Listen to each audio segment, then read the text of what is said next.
That's weird, man. Because they fucked it up on purpose. Species that seem to do okay in aquariums. You'll see a lot of nurse sharks, zebra sharks, some reef sharks, and sand tiger sharks, but not the great white. For decades, aquariums have tried to contain the world's largest predatory fish. Institutions like Marineland, SeaWorld, and the Steinert Aquarium repeatedly took in white sharks during the 1970s, 80s, and 90s, at times drawing huge crowds. But they never lasted long. Some needed help swimming, none of them would eat. The longest one lasted was just 16 days. A 1984 report by the Steinert Aquarium put it this way. In most cases, it could be said that all of these captive sharks were merely in the process of dying, with some taking longer than others. They had constructed an elaborate transport tank with a harness and IV fluids, but still couldn't keep the sharks alive. It wasn't until 2004 that the Monterey Bay Aquarium proved that it was possible to keep white sharks for at least 6 months. It took a massive effort, and no one's done it since.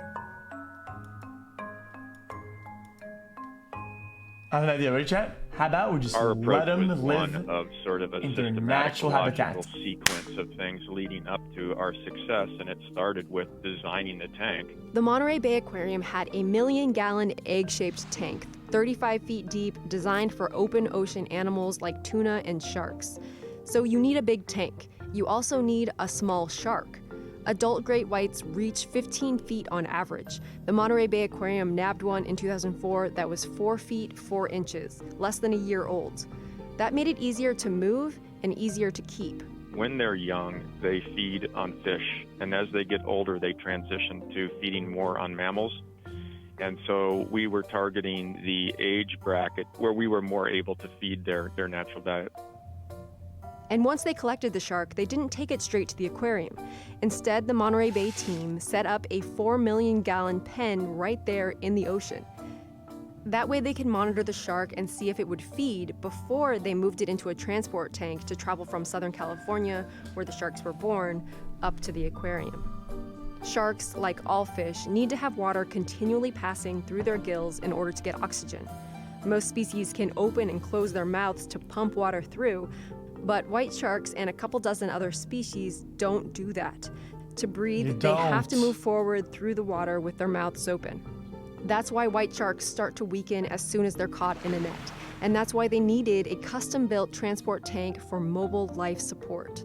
Everything from oxygen sensors and video cameras and lighting and filtration systems that were needed for what turned out to roughly be 9 to 11-hour transport time. Aquarium attendance jumped 30% while the shark was on display.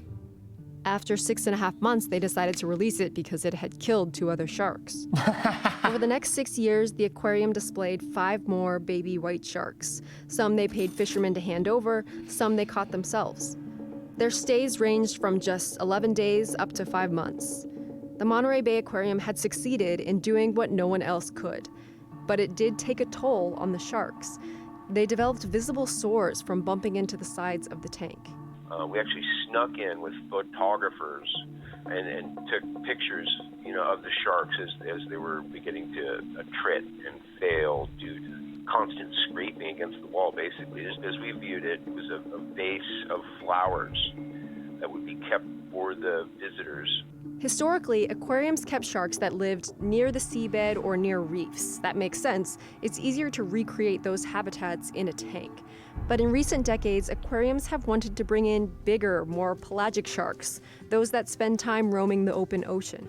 They've even been able to exhibit the largest shark in the world, the whale shark, if they have a big enough tank. But pelagic sharks are used to being able to swim long distances without obstructions, changing directions only as they please. So the faster-moving sharks like the white shark, mako shark, and blue shark, they have trouble with walls when they're put in a tank. That's what was happening with the Monterey Bay Aquarium's 6th white shark in 2011. They decided to release it after 55 days, and its tracking tag revealed that the shark died shortly after being released. They're not sure why. But since then, they haven't tried to bring in another great white shark. Hey. It's a very resource-intensive program, and we felt like we had accomplished our goal of introducing the general public to a live white shark. It took a huge, carefully planned system to keep a white shark alive, and even then, the sharks didn't quite fit there. We can't seem to stop trying, though. Earlier this year, an 11.5-foot great white shark was taken to an Thanks. aquarium in Okinawa, Japan, after getting caught in a fisherman's net. It was the only adult white shark ever to be put on display, and within 3 days, it was dead.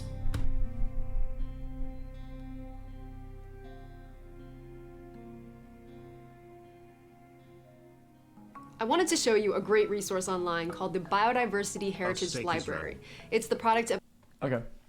Chat, I'll say it again, okay? Chat, we're done with the intro, okay? Thanks for hanging out with us for this.